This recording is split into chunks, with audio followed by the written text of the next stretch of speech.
Bismillahirrahmanirrahim. Assalamualaikum warahmatullahi wabarakatuh. Waalaikumsalam warahmatullahi wabarakatuh. Jawab salam berapa orang? Masih kebanyakan tuh. Banyak buku tadi ya. Assalamualaikum warahmatullahi wabarakatuh. Waalaikumsalam warahmatullahi wabarakatuh. Itu semua. Hamdan syukran lillah wassalatu wassalamu ala rasulillah sayyidina Muhammad ibn Abdillah. Asyhadu an la ilaha illallah wahdahu la syarika lah wa asyhadu anna sayyidana wa nabiyyana Muhammadan abduhu wa rasuluh allazi la nabiyya ba'dah, amma ba'd. Wa qala ta'ala fi kitabihil karim, a'udzu billahi minasy syaithanir rajim, bismillahirrahmanirrahim. Syahrul Ramadan alladzi unzila fihi al-Qur'an hudan lin-nasi wa bayyinatin minal huda wal furqan. Al-ayat. Sadaqallahul azim. Yang kami hormati Bapak-bapak, ibu-ibu, jemaah salat Isya dan insyaallah salat tarawih akan kita laksanakan nanti. Alhamdulillah kita semuanya dalam keadaan sehat walafiat. Alhamdulillah. Bapak-bapak, ibu-ibu yang kami hormati dan kami muliakan, alhamdulillah pada malam ini kita masih diberikan kesempatan oleh Allah Subhanahu wa taala bertemu dengan hari atau malam keberapa ini? Malam ke-6. Lima. Dan tepat. Malam kelima. Alhamdulillah sudah malam kelima. Kalau yang lain sudah malam ke-6, Bu. Kita belakangan malam kelima. Kita bersyukur kepada Allah dengan mengucap Alhamdulillah. Kita bersyukur kepada Allah. Allah masih memberikan kesempatan kepada kita pada tahun ini bertemu kembali dengan bulan suci Ramadan tahun 1445 Hijriah. Sementara keluarga, saudara, tetangga kita yang tahun kemarin bersama-sama dengan kita pada malam ini, pada tahun ini tidak bersama dengan kita lagi. Kemana mereka? Sudah innalillahi wa inna ilaihi raji'un. Sementara kita sampai detik ini masih diberikan umur panjang, bahkan bertemu dengan Ramadan tahun ini. Alhamdulillah. Oleh karena itu, mari kita sama-sama pergunakan sebaik mungkin kesempatan ini. Barangkali Ramadan tahun ini yang terakhir. Tahun yang akan datang kita tidak tahu akan dipertemukan kembali atau tidak. Oleh karena itu mari sama-sama manfaatkan sebaik mungkin. Mungkin tahun kemarin kita belum begitu banyak tadarus Al-Quran. Tahun kemarin mungkin hanya sahur saja, tidak ada sholat sunnah tahajudnya. Mungkin tahun kemarin pagi-pagi kita tidur. Tahun ini kita berusaha sholat sunnah duha. Berarti ada peningkatan daripada tahun kemarin. Oleh karenanya pada tahun ini Allah berikan kesempatan kepada kita. Barangkali kita bisa meningkatkan lebih daripada tahun sebelumnya. Amin ya Allah ya Rabbal alamin. Selanjutnya salawat dan salam tak bosan-bosannya marilah kita curahkan dan kita kirimkan kepada baginda alam yakni Nabi besar Muhammad sallallahu alaihi wasallam. Allahumma salli ala sayyidina Muhammad wa ala ali sayyidina Muhammad. Bapak-bapak, ibu-ibu yang dirahmati Allah, kita termasuk orang yang beruntung. Kenapa dikatakan beruntung? Malam ini kita masih ringan kaki kita melangkah ke Masjid Baitur Rahman. Kalau tahun kemarin belum masjid, masih musola. Sekarang alhamdulillah sudah masjid. Apa bedanya musola dengan masjid? Kalau musola tidak bisa didirikan sholat Jumat, kalau masjid sudah bisa didirikannya di dalamnya sholat Jumat. Itu perbedaannya. Tapi sama-sama tempat sholat. cuma fungsinya beda sedikit. Kalau masjid sudah bisa didirikan sholat Jumat, itu namanya masjid. Oleh karena itu, mari kita sama-sama ramaikan Masjid Baitur Rahman ini. Bapak-bapak, ibu-ibu yang dirahmati Allah, kenapa saya bilang kita termasuk orang yang beruntung?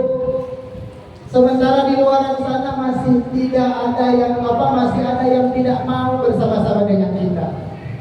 Walaupun siang harinya puasa, tapi malamnya tidak mau sholat tarawih.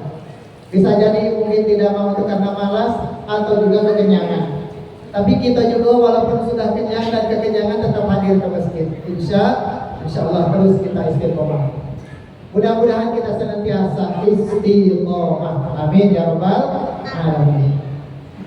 Kenapa setiap malamnya di Masjid Baitur Rahman pada bulan Ramadan harus terus kita hidupkan? Terlebih pada bulan Ramadan ini, karena pada bulan Ramadan adanya keberkahan, adanya rahmat, adanya ampunan pada bulan Ramadan. Sering kita kenal Ramadan adalah bulan rahmat. Sering kita kenal Ramadan adalah bulan maghfirah, bulan ampunan. Kemudian sering kita juga bulan Ramadan disebut bulan berkah, penuh dengan keberkahan. Siapa yang akan mendapatkan semua ini?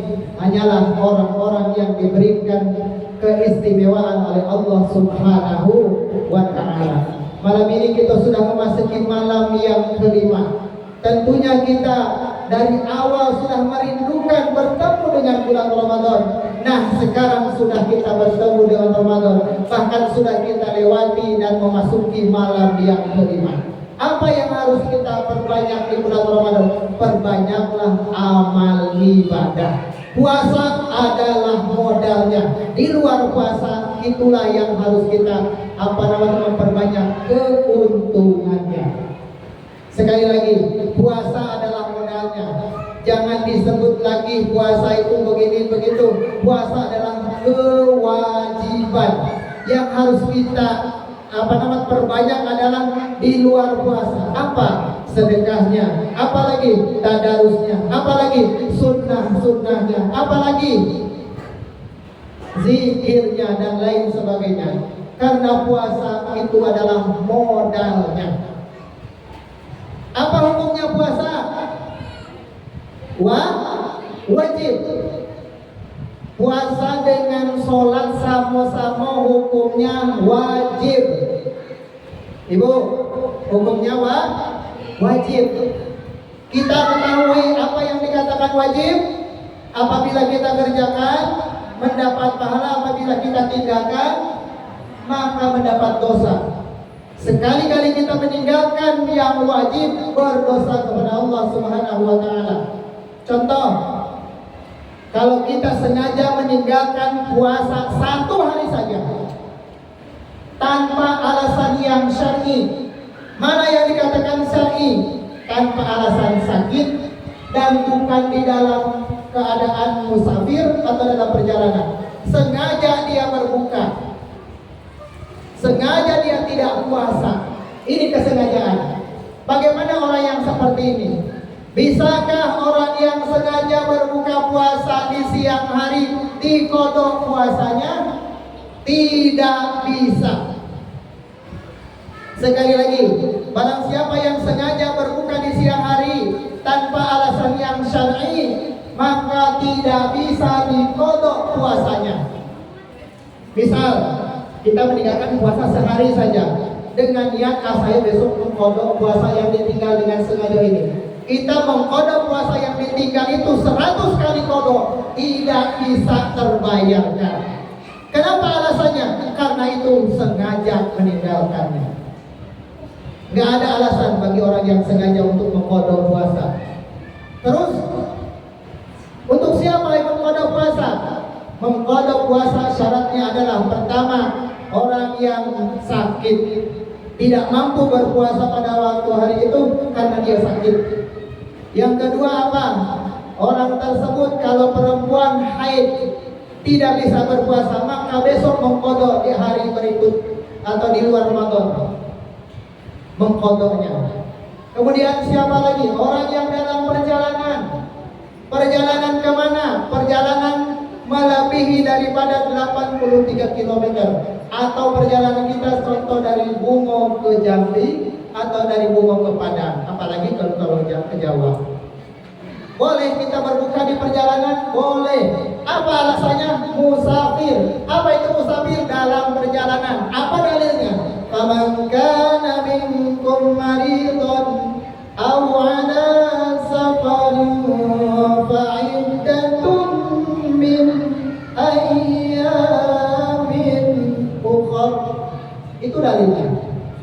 Faman kana, barang siapa minkum dari kamu sekalian maridun, sakit, tidak mampu berpuasa karena sakit, au ala safarin, atau di dalam perjalanan, atau disebut kita musafir, fa'iddatun min ayyamin ukhra, maka dibayarlah puasa yang ditinggal tersebut dengan mengqadha di hari yang lain di luar Ramadan. Namanya qadha. Ada qadha puasa? Ada. Ada qadha salat? Ada. Kalau qadha salat yang mana? Dua. Orang yang boleh mengqadha salat ada dua. Yang pertama, apa nama itu? Uzur salat itu ada dua, binisyanin wa naumin. Kalau orang terlupa, rasa-rasa sudah salat apa belum, rupanya dia belum salat, terlupa, saking entah apalah, saking sibuk atau apa. Yang kedua, ketiduran. Biasanya kalau ketiduran itu subuh, apalagi sudah sahur. Kebetulan sahurnya cepat pula. Sahur misalnya jam 4, waktu subuh jam 5. Karena rasa udah ada gawe, sudah makan itu sudah sahur tidur. Terpulas tidur, bangun jam 7. Nah, bangun jam 7 karena ketiduran. Kalau memang tidak niat mau meninggalkan sholat, itu kan tidak sengaja. Bagaimana kalau bangunnya jam 7? Sholat kan di waktu jam 7 atau tidak? Sholat. Dengan niat apa? Qadha. Biasanya misalnya kita niat itu usolli fardhu subhi raka'ataini. Adaan lillahi ta'ala. Adaan diganti usolli fardhu subhi raka'ataini qada'an lillahi ta'ala. Atau usolli fardhu subhi raka'ataini mustaqbilal qiblati qada'an lillahi ta'ala. Adaan diganti dengan qada'an. Kenapa? Karena di luar waktunya. Bagaimana kalau bangun subuhnya jam 10? Laksanakan sholat jam 10. Kalau bangunnya jam 12, laksanakan jam 12. Kalau bangunnya jam 1, sholat zuhur dulu, baru sholat qadha subuh. Kenapa harus sholat zuhur dulu? Karena sudah didahului oleh waktu yang baru, yaitu sholat zuhur. Sudah sholat zuhur, baru sholat qadha subuh. Besok aja katanya sholat subuhnya, bertemu dengan subuh berikutnya. Jangan. Kenapa? Siapa yang tahu umur kita akan ketemu dengan subuh yang akan datang? Kalau menunda sholat, nantilah qadhanya subuh yang akan datang. Umur kita tidak sampai dengan subuh yang akan datang, dengan sengaja kita meninggalkan sholat. Barang siapa yang sengaja meninggalkan sholat, apa ancamannya? Man taraka sholatan muta'ammidan faqad kafara jiharan. Barang siapa yang meninggalkan sholat dengan sengaja, maka dia terang-terangan keluar dari agama Islam. Na'udzubillahi min dzalik. Karena sengaja. Nah, jadi ada qadha sholat, ada qadha puasa. Itu ada syarat tertentu, bukan diada-adakan. Hadirin jemaah rahimakumullah, mudah-mudahan kita semuanya yang hadir pada malam ini, mudah-mudahan saya doakan istiqomah. Apa itu istiqomah? Istiqomah itu apa, Bu? Continue, terus menerus. Orang yang istiqomah di dalam beribadah itu lebih utama dan lebih istimewa daripada sehari itu kita banyak ibadah, kemudian di hari berikutnya dia libur. Misal, Malam ini kita menghatamkan Al-Quran, malam berikutnya libur. Kenapa? Karena merasa sudah hatam malam itu. Lebih baik bagaimana? Setiap malam baca Al-Quran sampai akhir Ramadan. Kalau memang niat menghatamkan pada malam itu, malam kedua juga harus dihatamkan. Kalau memang mampu seperti itu. Kalau tidak, sedikit-sedikit saja daripada sekali banyak tapi liburnya banyak. Yang diharapkan adalah istiqomahnya. Al-istiqomah khairum min alfi karamah. Istiqomah itu lebih utama daripada 1000 keramat. Nah, itu keistimewaan orang istiqomah. Jadi mudah-mudahan kita yang hadir ini senantiasa istiqomah terus ikut sholat tarawih. Terlebih masjid kita ini sudah diresmikan menjadi masjid. Tentunya itulah yang meramaikan, bukan orang lain. Betul apa tidak? Kemudian sholat berjamaahnya dihidupkan, zuhur, asar, maghrib, isya, subuh terus berjamaah di masjid. Wabil khusus yang dekat dengan masjid usahakan berjamaah di masjid. Orang yang dekat masjid tidak berjamaah di masjid ada ancamannya. Apa ancamannya? La sholata li jaril masjid illa bil masjid. Tidak sah bahkan tidak sempurna sholatnya orang yang bertetangga dengan masjid tapi tidak sholat di masjid, malah sholat di rumah. Siapa yang bertetangga dengan masjid ini? Siapa yang bertetangga dengan masjid ini? Itu. Apa kata yang jauh dari masjid? Untung saya jauh. Jauh dekat juga sebaiknya di masjid. Kalau yang jauh pahalanya besar. Setiap langkahnya itu menjadi setiap langkah satu kali langkah ampunan, satu kali langkah rahmat. Nah, itu pahalanya lebih besar lagi. Kesimpulannya, mari di bulan Ramadan tahun ini kita ditingkatkan lagi kualitas ibadahnya daripada tahun sebelumnya. Mungkin Ramadan ini adalah yang terakhir, karena yang akan datang kita belum tahu. Mudah-mudahan kita semuanya istiqomah dan terus memperbanyak amal ibadah di bulan Ramadan ini sampai akhir Ramadan, dan kita dikategorikan menjadi orang yang mendapatkan kemenangan, yaitu di hari Idul Fitri. Mudah-mudahan, amin ya Allah ya Rabbal alamin. Barangkali itu yang dapat kami sampaikan. Mudah-mudahan ada manfaatnya. Kurang lebih mohon maaf. Akhirul kalam, wassalamualaikum warahmatullahi wabarakatuh.